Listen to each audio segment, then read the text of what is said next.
Shalom, selamat pagi jemaat yang dikasihi Tuhan Yesus Kristus. Saat ini sebelum kita berangkat untuk memulai setiap kegiatan aktivitas kita akan beribadah menerima firman Tuhan yang menjadi kekuatan kita. Mari kita sejenak untuk bersaat teduh.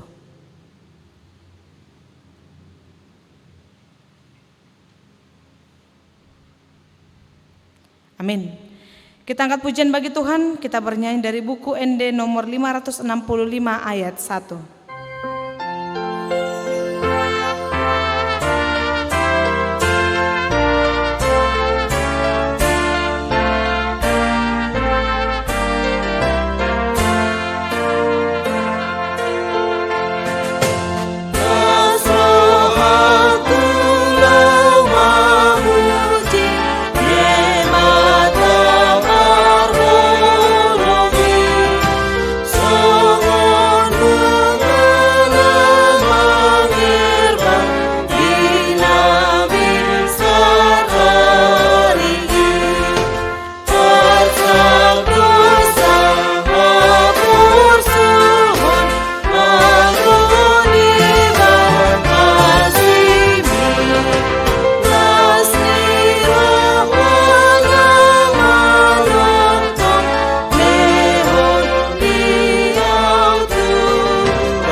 Terima kasih ya Tuhan untuk berkat yang Engkau berikan kepada kami hingga pada pagi ini kami boleh merasakan nafas kehidupan.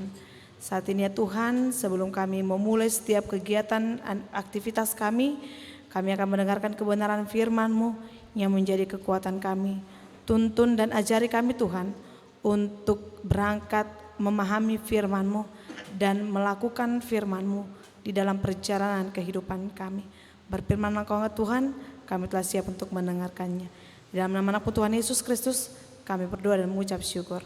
Amin. Shalom, selamat pagi jemaat yang dikasihi Tuhan Yesus Kristus.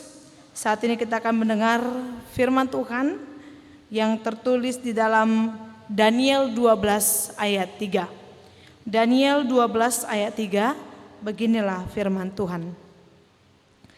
Dan orang-orang bijaksana akan bercahaya seperti cahaya cakrawala, dan yang telah menuntun banyak orang kepada kebenaran seperti bintang-bintang tetap untuk selama-lamanya.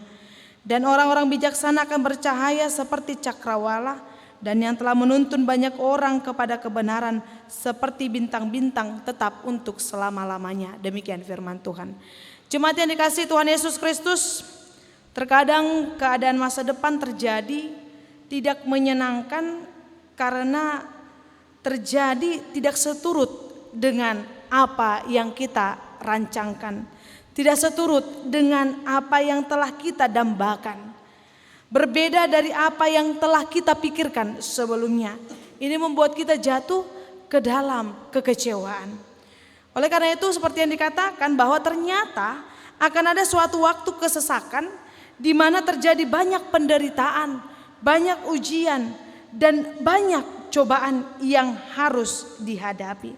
Sekarang yang menjadi pertanyaan adalah bagaimana seorang Kristen sebagai orang-orang percaya menghadapi keadaan ini? Apakah dilingkupi perasaan takut? Apakah dilingkupi oleh perasaan gentar sehingga kehilangan pengharapan di dalam Tuhan? Kita harus tahu Bapak Ibu saudara-saudara yang terkasih dalam Kristus Yesus, bahwa Tuhan tidak akan membiarkan orang-orang percaya mengalami keadaan yang berat itu sendirian. Bahwa ada jaminan penyertaan yang Allah sediakan bagi orang-orang percaya, sehingga dimampukan untuk tetap memiliki pengharapan dan keteguhan iman dalam menghadapi segala penderitaan dan kesesakan tersebut.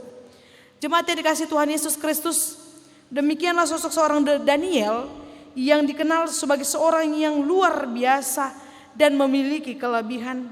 Dia dikatakan bercahaya dan bersinar seperti bintang. Iman dan kepercayaannya kepada Tuhan menjadi panutan bagi semua orang. Kita melihat bahwa sungguh luar biasa Daniel, bukan hanya di hadapan manusia, tetapi juga di hadapan Tuhan. Dalam pandangan manusia, orang yang dikatakan bersinar seperti bintang adalah orang yang memiliki kelebihan dari orang lain. Maka kita melihat sosok seorang Daniel yang luar biasa dan sangat istimewa, yang dapat diibaratkan seperti bintang yang bersinar pada zamannya. Iman dan integritas Daniel terhadap Tuhan patut menjadi panutan semua anak-anak Tuhan. Jemaat yang dikasihi Tuhan Yesus Kristus, kita bisa melihat bagaimana Daniel memiliki kelebihan yang tidak dimiliki oleh anak muda pada umumnya. Seperti yang tertulis dalam Daniel 5 ayat 12 dikatakan bahwa karena pada orang itu terdapat roh yang luar biasa dan pengetahuan dan akal budi, sehingga dapat menerangkan mimpi, menyingkapkan hal-hal yang tersembunyi dan menguraikan kekusutan. Daniel benar-benar menjadi bintang, tidak hanya di hadapan manusia, namun lebih dari itu di mata Tuhan. Secara umum Bapak Ibu, seseorang dikatakan menjadi bintang apabila memiliki prestasi yang luar biasa, hebat di suatu bidang, serta dikagumi banyak orang karena kesuksesannya. Oleh karena itu saat ini Bapak Ibu saudara-saudari yang terkasih dalam Kristus Yesus, Tuhan ingin agar kita menjadi pribadi yang istimewa karena kita diciptakan segambar dan serupa dengan Allah. Maka sudah seharusnya kita tidak menjadi orang yang biasa-biasa saja, melainkan menjadi seorang yang istimewa, seorang yang menonjol dan seorang yang berdampak bagi orang lain dan bagi orang-orang di sekitar kita, seperti halnya Daniel. Kita melihat bahwa Tuhan memberkati kita supaya kita menjadi berkat bagi orang lain. Dia membuat kita berhasil supaya kita dapat menolong orang lain yang gagal dan yang terpuruk. Jadi Bapak Ibu, seseorang dapat dikatakan sebagai bintang apabila ia berhasil mengerjakan setiap tanggung jawab yang dipercayakan Tuhan kepadanya. Atau seseorang yang berhasil menjadi pribadi yang Tuhan kehendaki. Hal ini juga ditekankan oleh Paulus di hadapan jemaat Filipi yang boleh kita baca di dalam Filipi 2 ayat 14 sampai dengan ayat 15. Yang dikatakan bahwa lakukanlah segala sesuatu dengan tidak bersungut-sungut dan berbantah-bantahan, supaya kamu tidak beraib dan tidak ternoda sebagai anak-anak Allah yang tidak bercela di tengah-tengah angkatan yang bengkok hatinya dan yang sesat ini, sehingga kamu bercahaya di antara mereka seperti bintang-bintang di dunia. Demikianlah Bapak Ibu saudara-saudari yang terkasih di dalam Kristus Yesus, itulah yang dikehendaki Tuhan di dalam kehidupan kita, dan itu yang harus kita kerjakan di dalam kehidupan kita sehari-hari. Amin. Kita angkat pujian bagi Tuhan. Kita bernyanyi dari buku ND nomor 720 ayat 1.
Kita kembali berdoa. Terima kasih ya Tuhan untuk firman yang telah Engkau sampaikan kepada kami, agar di dalam perjalanan kehidupan kami ini, kami tetap memakai setiap waktu dan kesempatan berkat yang Tuhan berikan kepada kami untuk dapat kami salurkan kepada orang-orang di sekitar kami, dan agar kiranya kami menunjukkan terang cahaya Tuhan di sepanjang kehidupan kami, agar firman yang telah kami terima dapat kami terapkan di dalam kehidupan kami. Engkau bimbing kami Tuhan, Engkau ajari kami agar kami boleh berangkat menjadi pelaku firman-Mu. Engkau tuntun kami Tuhan sepanjang satu hari ini dalam setiap perjalanan kehidupan dan setiap kegiatan kami. Engkau menjaga kami, Engkau melindungi kami, Engkau memberkati setiap pekerjaan tangan kami, menjauhkan kami dari segala mara bahaya. Dan Kau juga Tuhan yang memberikan sukacita kepada seluruh jemaat-jemaat Tuhan, agar di dalam perjalanan kehidupan yang harus menghadapi berbagai tantangan, tetap Tuhan mereka merasakan sukacita yang daripada-Mu. Ya Tuhan Allah kami serahkan hidup kami sepanjang satu hari ini ke dalam tangan pengasihan-Mu. Ampunkan kami dari segala dosa pelanggaran kami, agar kami semakin layak menjadi pewaris kerajaan-Mu. Di dalam nama anak-Mu Tuhan Yesus Kristus, kami berdoa dan mengucap syukur. Jadilah kehendak-Mu di dalam hidup kami. Anugerah dari Tuhan kita Yesus Kristus, kasih setia dari Allah Bapa, dan persekutuan Roh Kudus kiranya memberkati kita semua. Amin. Selamat pagi, Tuhan Yesus memberkati.